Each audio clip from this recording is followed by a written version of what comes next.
인구 1.98명당 한 대, 대략 2명당 한 대꼴로 자동차가 있는 거죠. 이동 생활에 필수인 자동차와 교통. 자, 이분과 함께 알아보겠습니다. 자동차 하면은 이분이 필수죠. 김필수 대림대 미래자동차학과 교수 나오셨습니다. 김 교수님 안녕하십니까? 네, 안녕하세요. 네. 네. 자, 교수님께서 자동차 관련해서 좋은 말씀 해주기 전에 관련 퀴즈부터 미리 드리고 가겠습니다. 이 차는 석유와 전기를 동시에 연료로 사용합니다. 그러니까 내연차의 엔진과 전기자동차의 배터리 엔진을 동시에 갖고 있죠. 일반 자동차에 비해서 연료는 적게 들고 유해가스 배출량은 적은 이 친환경 자동차. 최근 전기차 판매가 주춤한 사이에 이 차 판매량은 늘어났죠. 이 차는 무엇일까요? 1번 수소차, 2번 자율주행차, 3번 하이브리드 자동차, 4번 오빠차. 네, 4개 객관식 문제입니다. 중에 정답 보내주시기 바랍니다. TBS 앱 또는 50원 유료 문자 샵 0951로 보내주시면 정답자 가운데 추첨을 통해서 선물 보내드리겠습니다. 네, 김 교수님. 네. 청취자분들 중에 교수님 모르는 분들 안 계실 것 같은데 특히 TBS하고 좀 인연이 깊으시잖아요. 많죠. 네, 근데 새로 시작한 프로그램이거든요. 예. 저녁끼리 여기도 이제 동행해 주셔서 감사합니다. 아유, 감사합니다. 네. 근데 교수님 그 자동차 타고 이동할 때 네. 또 거리에서 오가면서 기분 좋았던 순간 이런 거 문자 주제로 청취자 여러분께 드렸거든요. 네. 교수님은 어떻게 특별히 기분 좋은 순간이 있으신가요? 뭐 있죠. 결국은 이제 막힐 때 제일 짜증나고 힘들지 않습니까? 너무 네. 심하게 막히면은요. 근데 일단 자기 체면을 걸어서 긍정적인 사고 방식이 제일 중요할 것 같은데 일단 제일 좋은 것은 주변 경관이 좋을 때예요. 그러니까 예를 들어서 지금같이 이제 봄날 이 벚꽃 잎이 날릴 때 있죠. 네. 예, 그럴 때 뭐 가을 낙엽 떨어질 때 또 겨울에 눈 내릴 때 있죠. 이런 장면 보게 되면은 뭐 마음이 좀 깨끗해지고 좀 새삼스러워지고 예. 좀 분위기가 좀 환기가 되지 않냐 이런 측면에서 주변 환경이 급격히 변할 때 굉장히 긍정적으로 느낍니다. 네, 그렇습니다. 요즘 꽃길 많으니까요. 네. 뭐 화난 일 계시는 분들도 마음 너그럽게 가지시고 안전운전 해주시는 게 좋을 것 같아요. 네, 저 앞에 소개해드렸는데요. 한국의 자동차가 인구 1.98명당 한 대꼴이다. 그런데 연료별로 보면은 전체 절반가량이 휘발유차, 그다음이 경유차, LPG차, 하이브리드차, 전기차, 수소차 이런 순서네요. 네. 그럼 친환경차라고 하는 게 이제 하이브리드, 전기, 수소 이 세 가지 차죠? 네, 그렇죠. 일반적으로 이제 나눌 때 하이브리드 차가 뭐 좀 더 친환경 차다 이렇게 얘기를 하고 있는데요. 요새는 네. 또 판매도 제일 많이 늘어나고 있죠. 예. 근데 실제로 분류를 할 때요. 하이브리드 차는 내연기관차 한 종류로 봅니다. 근데 이제 좀 더 전기차에 접근해 간 이 별도의 배터리 팩이 들어가는 플러그인 하이브리드 자동차가 있는데 네. 이거는 전기차 분야에 속하기 때문에 그래서 글로벌 시장에서 분류를 할 때 이 전기차는 무공해차에 포함을 시킬 때는 플러그인 하이브리드가 들어가고 네. 또 하이브리드는 내연기관차에 포함을 시켜요. 완전한 친환경은 아니다 이렇게 얘기를 하는 거죠. 일단 엔진이 들어가 있다는 것이 단점으로 생각을 하고 있습니다. 네, 국내 친환경차가 전체 8.2%라고 돼 있네요. 네, 맞습니다. 아직 뭐 생각보다 적기는 해도 예. 전체적인 추세는 내연차는 줄어들고 친환경차는 늘어난다 이렇게 네. 보면 되겠죠. 그렇습니다. 지구 온난화가스 특히 이제 이산화탄소 배출이라든지 이런 부분들이 전체 배출량의 약 20%가 수성 분야예요. 그러니까 수성 분야에 대한 국제 규제, 즉 자동차에 대한 환경 오염 규제가 굉장히 강화돼 있기 때문에 결국은 작년 말부터 전기차 판매가 주춤하고 있지만은 또 이런 분위기를 없애기 위해서 반값 전기차를 목표로 가격이 낮은 전기차가 많이 나오고 있지 않습니까? 그런데 네. 이런 분야가 계속 진전이 돼서 3, 4년 정도는 갈 거예요. 그러니까 3, 4년 동안은 하이브리드 자동차가 강세일 가능성이 높고요. 전기차는 반값 전기차 다시 말하면 내연기관차하고 가격이 똑같아지는 시점을 한 3, 4년 이후로 보고 있거든요. 예. 그래서 전기차는 필연적이라는 측면 그리고 내연기관차는 말씀하신 대로 줄어들고 있고요. 또 특히 이제 이 내연기관차 중에서 가솔린 디젤을 얘기를 하는데 디젤은 우리가 일명 끝물이다. 그러니까 디젤차 구입할 때는 이제는 고민을 하셔야 되는 시점이죠. 네. 왜냐하면 이제 환경 규제가 강화되면서 4등급, 5등급까지 도심지 진입 못하게 한다든지 환경 개선 부담금 같은 세금 부과가 늘어난다든지 그런 부위가 많이 이제 불편해지고 또 나중에 중고차 처리할 때도 가격이 뚝 떨어지는 게 이제 디젤차이기 때문에 그렇겠네요. 이제는 구입할 때 디젤차만큼은 고민을 하셔야 되는 시점이 왔다고 볼 수가 있습니다. 김 교수님은 차가 어떤 차세요? 전기차, 휘발유차? 저는 골고루 봅니다. 골고루 가지고 계세요? 예, 골고루 가지고 있다. 요새는 최근에는 많이 줄인 편이고요. 네. 근데 제일 좋아하는 건 사실 디젤 차를 좋아합니다. 근데 디젤 차는 인간이 만든 에너지 이 발생 장치 중에서 가장 기술적으로 최고의 기술이에요. 아, 그렇군요. 예, 그래서 요새 보면은 이 트럭이나 트레일러라든지 건설기, 우리 중장비 같은 뭐 브루도저나 호크레인 같은 거 얘기하지 않습니까? 이런 것들은 디젤차를 대신할 수 있는 인류의 과학 기술이 없는데 네. 문제는 몇 년 지난 다음에 배출가스가 가장 나쁘다는 거기 때문에 네. 아까 퇴출이 빨라진다라고 말씀드렸지만은 에너지원 측면에서는 저속 고토크라고 우리가 얘기를 하는데 그런 차는 그런 에너지원은 없다고 볼 수가 있습니다. 네. 뭐 전기차나 친환경차 또 자동차 시장 관련 교통 관련해서 여러 가지 궁금증 계실 텐데요. 문자로 보내주시면 김필수 교수님이 명쾌하게 대답해 드리겠습니다.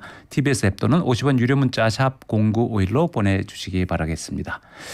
교수님 그 전기차 이야기부터 해볼까 하는데요. 예. 교수님께서 한국전기차협회 회장이기도 하시잖아요. 그렇죠. 네. 예.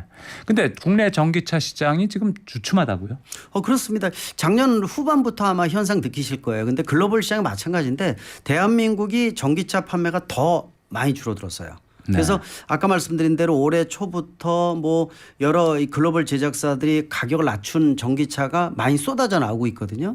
그래도 비싸죠. 그래도 아직. 비싸고요. 네. 보조금을 받아도 비싸고 또 문제는 일반 주유소 같은 경우에는 주유하기 편하고 뭐 셀프 주유도 이제 몸에 배어 있지 않습니까? 그런데 네. 이제 아직 충전소에 대한 부분들이 부족함 뭐 좀 더 고민을 많이 하고 있고 또 보조금은 줄어들죠. 또 전기차 화재 등 부정적인 요소는 좀 커지고 있고 겨울철 추우면은 배터리 기능이 떨어지니까 주행거리 짧아지죠. 네. 이런 단점이 누적되면서 가성비가 하이브리드 자동차에 비해서 좀 많이 떨어져요. 아직까지는요. 예. 그런 측면에서 열심히 노력은 하고 있지만은 이 가성비를 얼마큼 올려주느냐라고 봤을 때는 말씀드린 대로 3, 4년 정도 걸린다라는 측면에서 고민을 해야 되는 시점입니다. 네. 근데 충전소 말씀해 주셨는데요. 네. 충전소가 좀 빨리 되는 충전소가 있고 좀 느리게 되는 충전소가 있고 맞습니다. 그렇죠? 그래서 이제 빠른 걸 급속 충전, 느린 걸 완속 충전이라고 얘기합니다. 그러니까 아파트 같은 경우에는 저녁 때 들어가서 퇴근할 때 차 놓고 아침에 빼올 때는 완속 충전기가 있어야 되겠죠. 네. 그리고 완속 충전을 하면은 배터리가 전기차 가격의 40%를 차지해요. 어마어마한 비용이죠. 네. 근데 이 급속 충전을 하면은 배터리 수명이 줄어들어요. 아, 그런 예. 단점이 있군요. 네, 단점이 좀 있습니다. 근데 물론 기술적으로 많이 보완을 했지만 물론 서서히 완속 충전하는 게 훨씬 더 낫고요. 또 심해형 충전하면은 잉여 전력을 쓰기 때문에 전기차 충전 비용이 가장 저렴해요.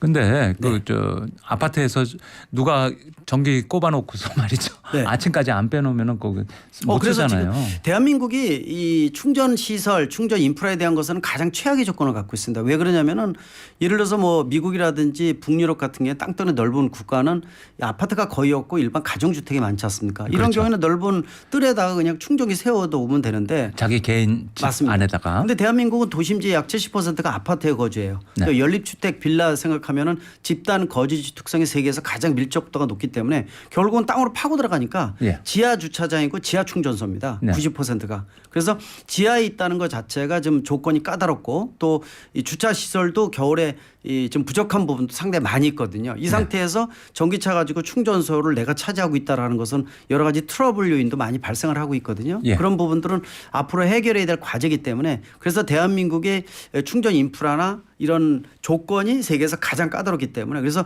대한민국이 해결되면 아프리카 오지에서도 대박 난다 이런 공식이 있습니다. 네. 네. 한국이 테스트 베드라는 건 사실이네요. 여기서. 맞습니다. 그런데 말이죠. 전기차 1등 기업 테슬라를 비롯해서 뭐 포드, GM 이런 데서도 전기차 출시를 늦추거나 네. 아예 뭐 투자 계획을 철회하고 뭐 이런 사례도 들었어요. 지금 그렇게 발생을 하고 있습니다. 실제로 이제 이 전기차 공장, 배터리 공장 마찬가지입니다. 왜냐하면은 작년 중반까지만 해도 전기차 판매가 몇 년 동안 굉장히 기하급수로 증가를 했거든요. 네. 근데 저도 지금 걱정을 했어요. 왜냐하면은 전기차 판매가 이렇게 급속 증가를 하게 되면은요 각 분야에서 경착륙이 발생을 해요. 경착륙이라는 것은 예를 들어서 말씀드린 뭐 비상시에 조치 방법 또 전기차 화재도 늘어나고 있는데 끌 수 있는 방법도 애매모호한 것들도 있고요. 또 한 가지는 이 전기차 생산 공장이 내연기관차 공장에 비해서 30% 생산 인력을 줄이다 보니까 일자리도 줄어들고요.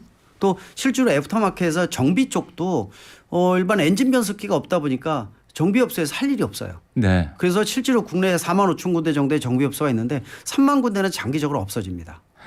전기차가 많아지면 이제 일자리가 없어지는 네. 거예요. 왜냐하면 배터리 모터가 들어가는 것은 관리적인 측면에서 운전자가 전기차 장점 중에 한 가지가 뭐냐면은 전기 충전 비용도 싸지만은요 관리비가 필요 없어요. 워싱 넣는 거 빼놓고는요 엔진을 같은 거 교환이 아예 없기 때문에 네. 하체 바퀴 쪽만 보면 되기 때문에요. 나머지는 전혀 없으니까 정비가 할 게 없다 보니까 일반인들 입장에서는 편하지만은 정비업소 입장에서는 먹거리가 없어지는 거니까 네. 이런 부작용이 각 분야에서 발생하고 있어서 그러다 보니까 전기차 판매가 주춤하고 가성비가 장점이 있지만은 가격이 아직 높고요.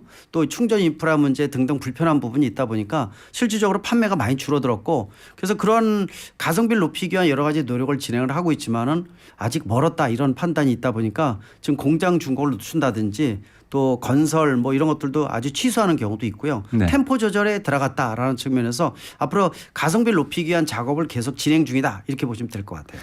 그리고 자동차 회사 입장에서 말이죠. 네. 내연기관 차는 뭐 아무리 잘 몰고 다녀도 이제 적당히 타고 이제 바꾸는데 네. 전기차가 수명이 워낙 길어서 네. 한번 팔면은 이게 고객들이 너무 오래 탄다. 그런 자동차 회사에서 많이 판다고 그래서 꼭 이득이 꼭 오는 건 아니다. 이런 걱정도 있다고 그래요. 고민이 좀 됩니다. 그런데 기후 변화 때문에 의무적으로 이제 전기차, 수소차의 시대가 오지만은 글로벌 제작사 입장에서는 전기차가 사실 좋아하지 않습니다. 왜냐하면은 뭐 아시겠지만 100년 된 기업들은 수직 하청 구조로 슈퍼 갑이었거든요. 네. 자동차 제작사마다 1000개 이상의 부품사가 수직 구조로 쫙 하청으로 돼 있었는데 네. 이런 슈퍼 갑의 역할이 전기차가 등장을 하면서 배터리도 얻어서 써야 되고요. 그러다 보니까 수평 동등 구조로 바뀌었어요. 배터리 회사한테 또 눈치 맞습니다. 봐야 되고 말이죠. 그러다 보니까 이윤도 우리가 주목을 해서 엔진 6개 아무나 못 만들던 기술들이거든요. 근데 네. 전기차는 우리가 속된 말로 얘기해서 초등학생들도 장난감 보면은 배터리 모터 바퀴 전기차예요. 그러네요. 그러니까 누구든지 다 만든다 그러죠. 예. 우리가 속된 말로 얘기해서 제가 그런 얘기를 합니다. 개돼지 다 만든다 전기차는. 그런 네. 얘기도 하거든요. 그만큼 문턱이 낮다는 뜻이기 때문에. 그래서 중국 회사들이 쭉쭉 치고 올라왔나요? 그리고 전 세계적으로 이 엔진을 기반으로 한 내연기관차는 대한민국을 흉내내서 중국도 열심히 해서 이 선진국으로 발돋움하려고 노력했는데 잘 안 되는 거예요. 엔진 변속기가. 그러다 보니까 10년 먼저 전기차를 먼저 시작을 했어요. 그러다 보니까 지금 가격이 낮은 배터리부터 중국산 전기차 글로벌 시장에 본격 공략을 하고 있고 대한민국도 지금 전기버스는 과반이 중국 전기버스입니다. 지금 거의 네. 50%에 대한민국도요. 예. 상용차도 그렇고 승용차가 올해 들어온다라고 얘기할 정도니까 그래서 가성비가 즉 가격이 싸면서 품질도 괜찮고요. 그래서 예전에 메이드 인 차이나 보시면 안 돼요. 전기차는요.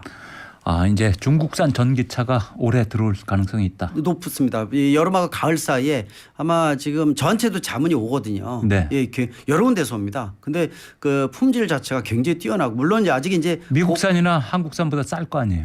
비교가 안 됩니다. 아우, 그러니까 큰일이네. 이제 같은 예를 들어 한 3천만 원이다. 네. 그럼 동급에서 3천만 원이면 한 1,000만 원 이상 쌉니다. 그러면 소비자 입장에서는 품질도 괜찮다. 이 얘기가 틀려지는 거 아닙니까 이게? 그래가지고 미국 재무장관이 그랬다면서요. 예. 중국에서 전기차를 과잉 생산해서 네. 이 세계 마켓을 왜곡시키고 있다. 네. 그거 심각합니다. 왜 그러냐면요. 네.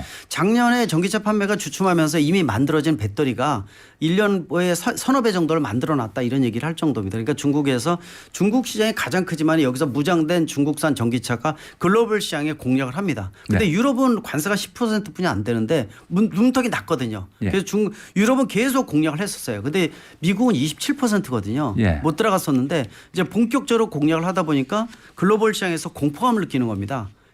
특히 이제 예전에 중국에서 철강이나 아니면 알루미늄 덤핑 공세하면서 반덤핑 관세 때렸던 거 아마 기억나실 텐데 네. 전기차나 배터리도 마찬가지고 또 불법으로 중국 정부에서 보조금을 암암리에 자국산에다 굉장히 많이 줬기 때문에 그런 부분 지금 조사에 들어가고 있어요. 네. 그래서 아마 그런 부분 유럽 같은 경우에도 10% 관세가 아니라 지금 조사에 들어서 나중에 되면 반덤핑 관세가 부과가 되면은 예를 들어서 20-30% 높아지게 되면은 결국 못 들어오게 만드는 거기 때문에 이 글로벌 시장들이 중국산 전기차로 지금 이 아리를 하고 있다. 굉장히 고민이 많다. 대한민국도 쏟아져 들어오면 어떡하지라는 고민이 분명히 있습니다. 그런데 한국 전기차 네. 어떻습니까? 어떻게 보면은 선전하고 있는 거 아닌가요? 잘합니다. 예. 그리고 국산 전기차의 수준 자체가 우리가 일명 예전만 하더라도 패스트 팔로워라 그랬잖아요. 빠른 추격자라고 해서 선진국에서 하면은 따라서 가면은 또 먹거리가 생기고 이런데 전기차는 퍼스트 무버 선두주자라고 얘기를 합니다. 그러니까 예. 그 정도 뭐 수소차는 말할 필요가 없죠. 예. 그래서 전기차는 진짜 잘 만들고요. 예. 또 수준도 중국 아까 말씀드린 10년 먼저 했다 그러지만 거긴 중저가 모델이 주로 그렇고요. 우리는 고품질의 전기차에 이르기까지 워낙 잘 만들고 수준도 품질 수준도 세계 최고 수준이어서 작년에 뭐 현대기아차만 하더라도 아마 영업이익이 역대 27조 원이었죠. 네. 그래서 국내 경제를 이끄는 가장 중요한 역할이 이제 자동차 수출이었는데 지금 미국이 10% 유럽이 11% 점유율이니까 아마 이 해외 여행 가셔가지고 대한민국 차 자부심 느끼실 거예요. 진짜 주변은 뭐 10대 중에 한 대니까 네. 너무 많습니다. 또 동남아 이런 데면 중고차도 너무 많고요. 해외 영화 봐도 네. 한국 차들 많이 나와요. 그리고 영화 보면 항상 한두 대 등장하지 않습니까? 그만큼 흔하다라고 생각하시면 됩니다. 예. 그런데 말이죠. 아까 배터리 말씀해 주셨는데 네. 전기차의 배터리는 뭐 엄청 중요한 바늘과 실 같은 예. 관계잖아요. 그럼 국내 배터리 업계도 좀 세계에서 1위를 각축하고 있는데 네. 그 상당히 영향을 받을 것 같아요. 영향 받습니다. 지금 결국 배터리는 한중일 싸움이거든요. 네. 그래서 중국 뭐 CATL, BYD, 국내에서는 에너지, LG 엔솔, 뭐 SK온, 삼성 SDI 얘기하고 일본은 파나소닉이거든요. 근데 결국은 한중일 중에서 한중 싸움이에요. 그래서 제일 중요한 게 저가의 중국산 배터리가 공략을 하면서 점유율이 많이 높아지고 있고 또 전기차 판매가 주춤하면서 국내의 배터리 3사들도 상당히 지금 고민이 많은 시점이어서 지금 수급 조정을 하고 있거든요. 네. 좀 더 기술 개발 통해서 타사 대비 차별화된 배터리 개발 또 가격도 낮은 경제성 모델 이런 여러 가지 숙제를 좀 해결해야 되는 과제니까 네. 지금 몇 년 앞으로의 4, 5년 사이가 굉장히 중요한 시점이 되지 않을까 이렇게 보고 있습니다. 예. 아까 드린 퀴즈 다시 한번 알려드리겠습니다. 이 차는 석유와 전기를 동시에 연료로 사용합니다. 그러니까 내연 자동차의 엔진과 전기 자동차의 배터리 엔진을 동시에 갖고 있죠.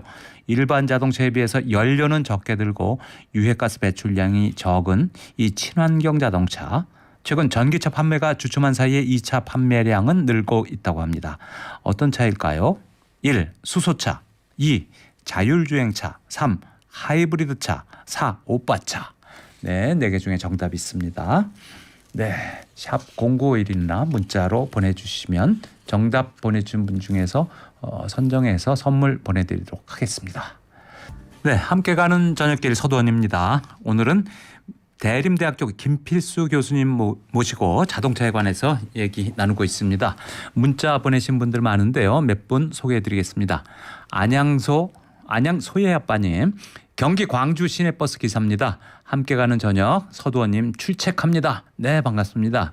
해가 지니까요 선선해졌습니다. 항상 좋은 방송 잘 듣겠습니다. 청취자님들 오늘도 좋은 하루 되시고 안전운전 하세요 해주셨습니다. 네, 질문 보내분 분들 있는데요. 네, 6696님. 전기차 또 배터리 종류 여러 가지 있는데 국내 전기차는 어느 배터리가 가장 많이 적용되는지 궁금합니다 하면서 배터리 종류 좀 몇 개 네. 써주셨네요. 일반 전기차 하게 되면은 지금 질문 내용 중에서 LFP하고 NCM 배터리라는 게 있어요. 네. 이게 이제 전문 용어인데 LFP 하면은 중국에서 주로 생산하는 리튬 인산철 배터리라는 거고 예. 또 NCM 배터리는 니켈, 코발트, 망간의 앞글자거든요. 네. 그래서 우리가 이 리튬 이온 배터리인데 국내에서 생산하는 배터리 3사에 생산하는 배터리가 다 NCM 배터리예요. 리튬 네. 이온 배터리. 이게 이제 미국이나 유럽 등 다 공략을 하고 있는 게 대한민국 배터리입니다. 네. 대한민국에 쓰고 있는 배터리도 주로 이 NCM 배터리 국내 3사에서 나오는 리튬 이온 배터리인데 예. 문제는 이 두 가지가 서로 세계 글로벌 시장이 굉장히 치열해요. 예. 왜 그러냐면은 이 중국산 LFP 리튬 인산철 배터리라는 것은 이 에너지 밀도 다시 말하면 부피는 크고 무게는 큰데 멀리 못 가는 거죠. 네. 그 대신 이제 가격이 굉장히 저렴합니다. 내화성 화재에 대한 견디는 강도는 좀 더 강하고 근데 이제 가격이 싼 전기차에는 이 중국산 배터리가 적정하고요. 네. 그다음에 중급 이상의 지금 장거리 뛰고 고성능의 이 배터리가 요구된다 그러면 대한민국 배터리가 가장 좋습니다. 네. 근데 국내 시장에는 당연히 국내 배터리가 거의 다 대부분 쓰는데 문제는 아까 말씀드린 대로 전기차 판매가 주춤하다 보니까 반값 전기차를 위해서 가격이 낮은 전기차가 생산되다 보니까 요새 중국산 전기차가 띄엄띄엄 들어오기 시작을 해요. 예. 국산 모델에도 중국산 배터리를 장착을 하는 모델이 3가지 정도 늘었거든요. 아. 근데 문제는 이 중국산 배터리가 리사이클링 다시 말하면 다 끝나면은 분해해서 속에 들어가 있는 리튬이나 니켈, 코발트 이렇게 뽑아내야 되지 않습니까? 네. 그 뽑아내는 거를 중국산 배터리는 안 합니다. 그래서 중국 내에서는 땅에다 묻는 걸로 나와요. 그냥 버려버리는군요. 근데 차 한 대당 400에서 500kg 나오거든요. 예. 이걸 중국 땅끝덩어리 넓으니까 땅에다 묻는다. 대한민국은 말이 안 되는 거거든요. 이게 있을 수 없죠. 예, 그래서- 한국에서는. 그래서 대한민국에서 환경부에서 올해 보조금 제도에는 배터리 환경성 개수라는 걸 넣어서 즉 리사이클링이 안 되면 보조금을 적게 주는 거죠. 네. 그래서 그런 부분에 대해서 경각심을 높이고 있다라는 측면에서 국내 전기차에는 대부분 NCA, 국산 배터리, 예. NCM 배터리, 리튬 이온 배터리가 들어가고 일부 저가 모델은 중국산 리튬 인산철 배터리가 들어가는 상황인데 그 시장이 우리 시장 말고 글로벌 시장도 치열하게 싸우고 있다 이렇게 말씀드릴 수가 있습니다. 네. 그렇군요. 네. 1580님 또 질문 주셨어요. 교수님 10년 이상 차를 사용해야 하는 택시들의 배터리 수명은 어떻게 보시는지요?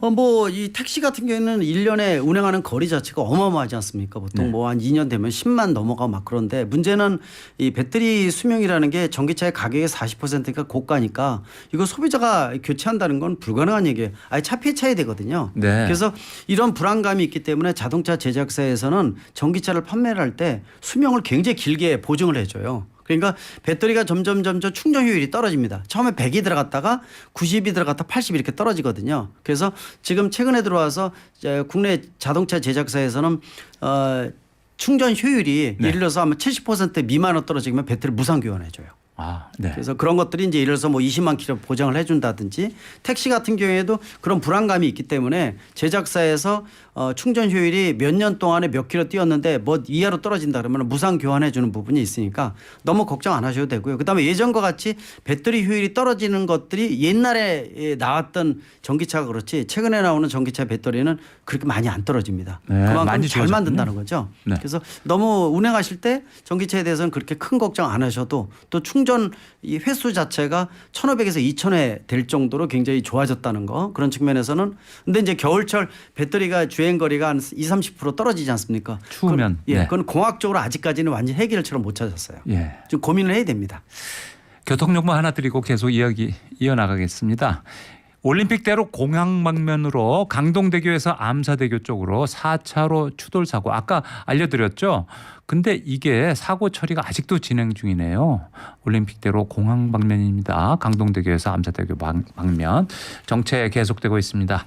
네, 처리 오래 걸리니까요. 감안하고 우회하시든가 참조하시기 부탁드리겠습니다.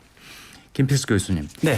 자, 최근에 전기차 에너지 연비 등급제 이런 게 생겼다면서요? 맞습니다. 산업통상자원부에서 1등급에서 5등급까지 전비라 그럽니다. 보통 일반 아마 우리 애청자분들 뭐 냉장고나 말이죠. 이런 게 에너지 효율 등급 또 효율 등급 일반 있잖아요. 자동차도 그렇잖아요. 일반 내연기관 차면은 1리터에 몇 킬로가 이거 있거든요. 예. 그래서 1리터에 몇 킬로가 그러면은 딱 동물적 감각으로 알아듣지 않습니까? 이거 연비 나쁘네. 이 차 연료값 많이 들어가겠다 하는데 전기차는 전비라 그래요. 근데 이 배터리 1kWh당 뭐 4kg 가느냐 5kg 가느냐 그런데 그거를 한 번도 안 알려주다가 산업통상자원부에서 에너지 효율 등급제를 본격 도입을 한다는 거죠. 이거 다 하게 공개해야 되면 되겠네요, 이제. 소비자들이 이제 그거 보고 이 차 전기차 이거 효율 좋네라고 구입할 수 있는 정보도 낼 수가 있고 자동차 제작사들도 이게 기능이 떨어지게 되면은 문제가 있으니까 좀 더 노력을 하라는 의미를 갖고 있기 때문에 네. 아마 이런 정보를 활용하시게 되면 전기차 구입할 때 도움이 되리라 이렇게 판단하고 있습니다. 뭐 한 5개 등급 뭐 이렇게 나눠져 예, 있나요? 5개 등급에서 보통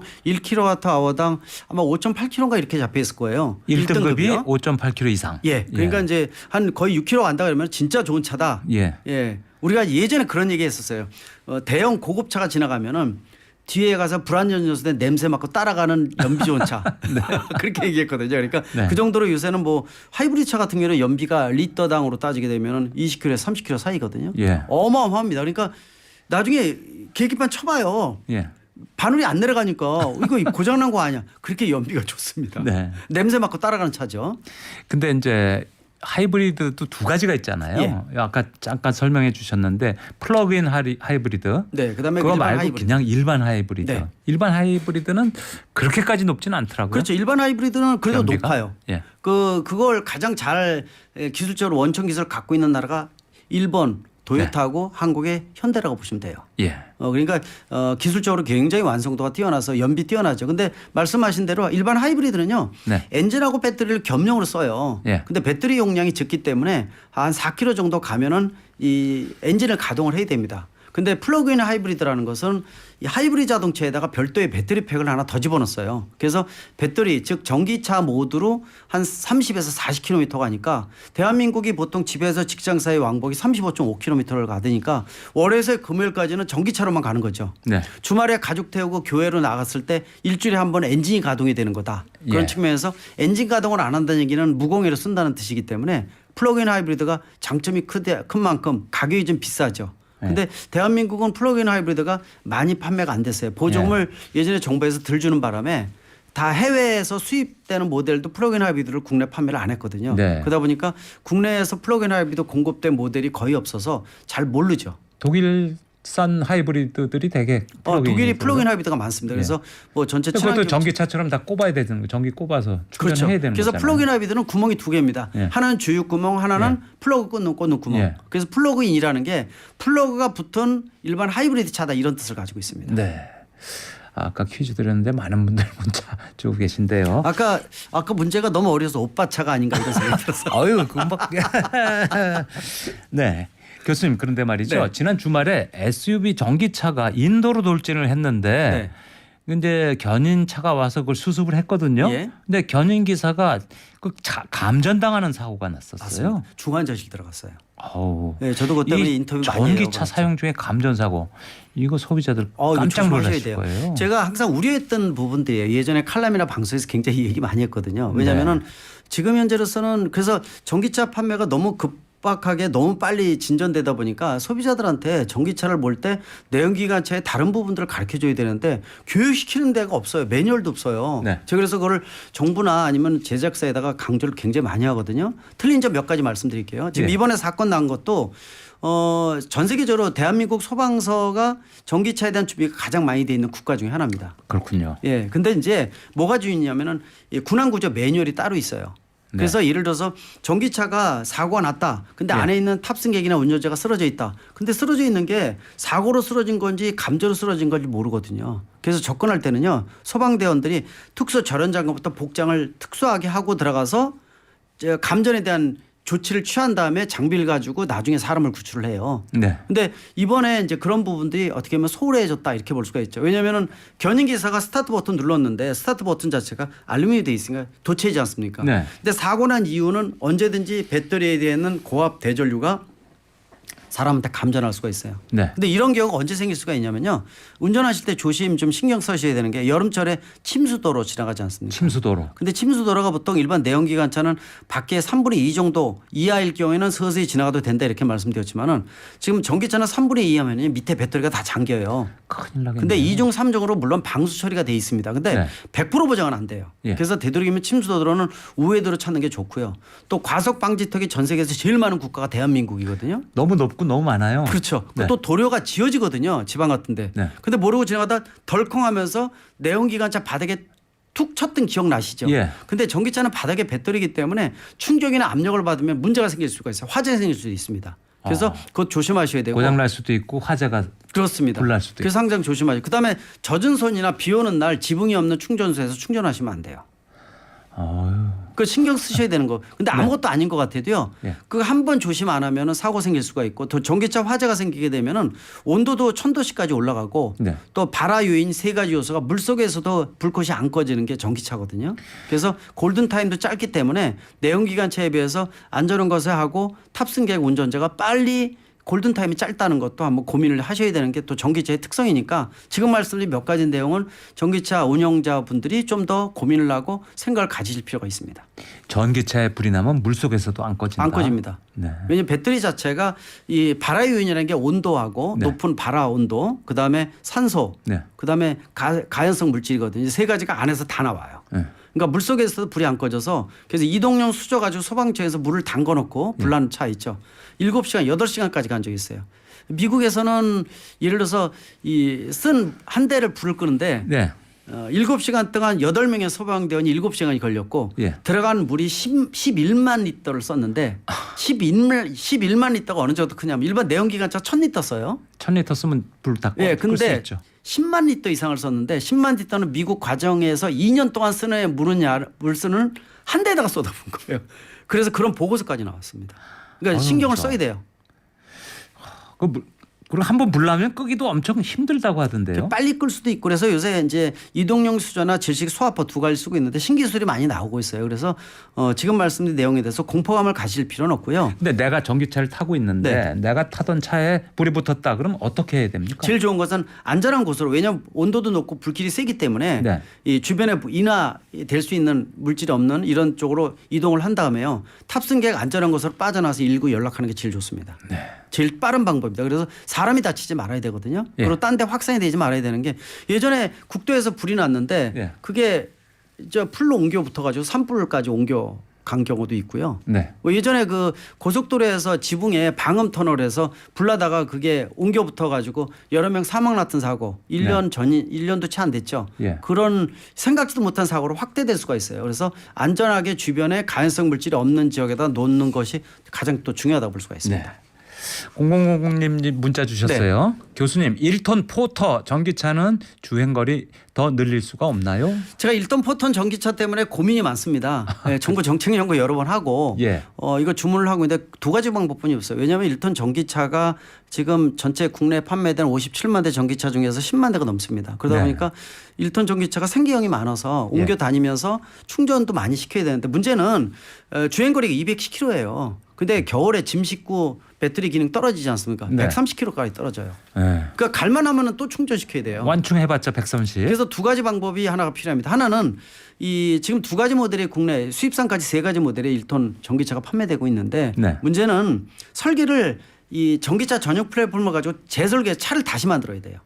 배터리를 탑재할 수 있는 공간이 없어요. 배터리를 탑재해야지 주행거리가 늘어나거든요. 네. 그러니까 공간이 적어서 배터리 용량이 적다 보니까 지금 210km뿐이 못 가는 거고 예. 그 첫 번째는 배터리 용량을 늘릴 수 있는 신차 개발 시간이 오래 걸리겠죠. 예. 근데 당장 할 수 있는 방법이 뭐냐면 완속 충전뿐이 안 되거든요. 네. 급속 충전을 할 수 있게끔 제작사에다 저 같은 사람들이 압력 가하고 있어요. 네. 환경부에서도 그렇고요. 네. 왜 급속 충전기 빨리 넣어서 충전할 때 시간도 절약하고 또 충전기 차지하고 있으면 다른 사람 충전 못 하지 않습니까? 예. 그래서 급속 충전기라도 빨리 먼저 놓으라. 예. 라고 주문을 하고 있는데 지금 움직임은 있어요. 그러다 예. 보니까 좀만 기다리시면은 충전 속도 좀 빨라지니까. 근데 겨울에는 아까 말씀드린 대로 공학쟁이 치면서 각오 좀 하셔야 될 것 같고요. 예. 지금 100몇십 킬로다 그러면 이거 갖다 뭐 했어 이런 얘기가 나오거든요. 지금 1톤 분명히 포터 계산해야 이미 됩니다. 갖고 계신 분들은 네. 뭐 방법이 별로 없겠네요. 그래서 두 대를 갖고 계신 분들 많아요. 아. 그러니까 일반 디젤 차 한 대로 장거리 뛸 때는 디젤 차를 끄시고 예. 또 도심지 같은 데 끌 때는 전기차를 운영하시는 분들이 많거든요. 네. 이거 전기차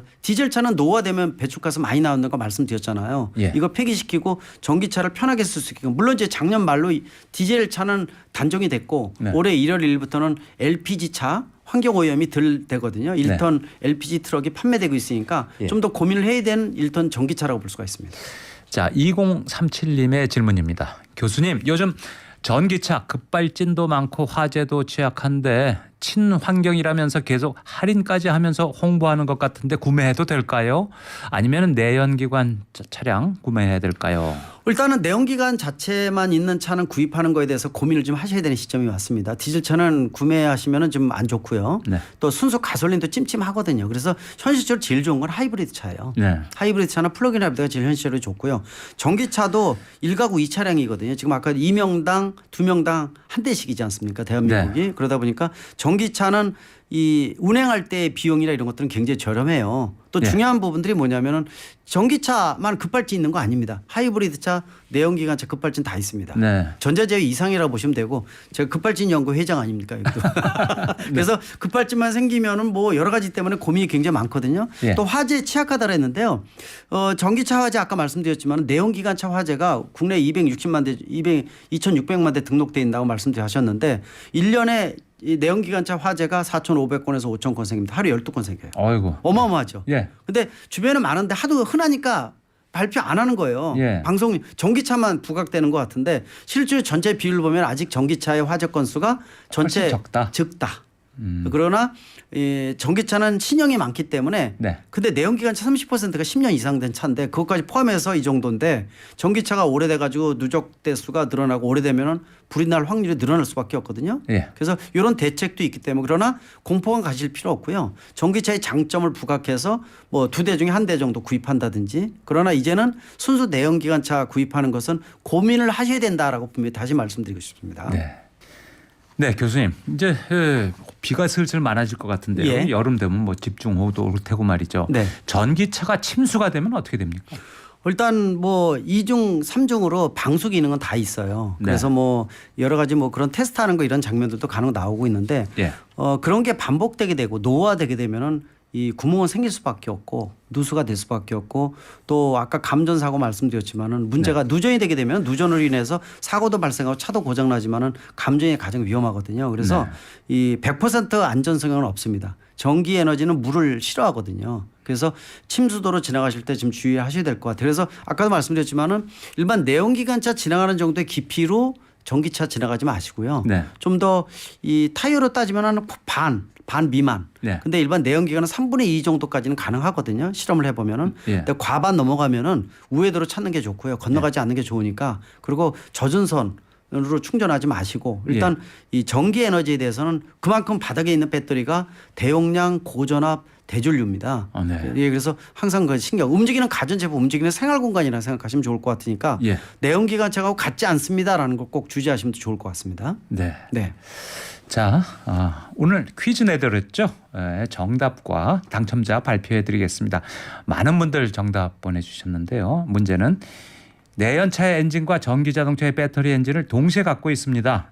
일반 자동차에 비해서 연료는 적게 들고 유해가스 배출량은 적은데요. 최근 들어 판매량이 늘고 있죠. 어떤 차일까요? 네, 정답은 3번 하이브리드 자동차였습니다. 많은 분들 정답 보내주셨습니다. 네, 4231님 정답 3번 해주셨어요. 하이브리드 화물차 기사입니다. 그러시군요. 자동차에 대해서 얘기가 나오니까 관심이 가서 잘 듣고 있어요. 고맙습니다 해주셨고요. 6484님 3번 하이브리드 해주셨어요. 제 친구도 하이브리드 차량인데요. 서울같이 차가 많이 막히고 서행하는 곳에서는 아주 좋다고 하네요. 저도 다음에 차를 바꿀 때 꼭 하이브리드 차량으로 바꿀래요 해주셨습니다. 5104님 정답 보내주셨고요. 경유차 사고 친환경 하이브리드를 안 사서 후회하는 사람입니다. 약간 후회되시겠어요. 6891님 3번 정답 보내주셨고요. 친정집 단양에 가면서 차 안에서 가족들끼리 듣고 다 같이 외쳤어요. 3번이라고. 네, 맞추 해주셨습니다. 예.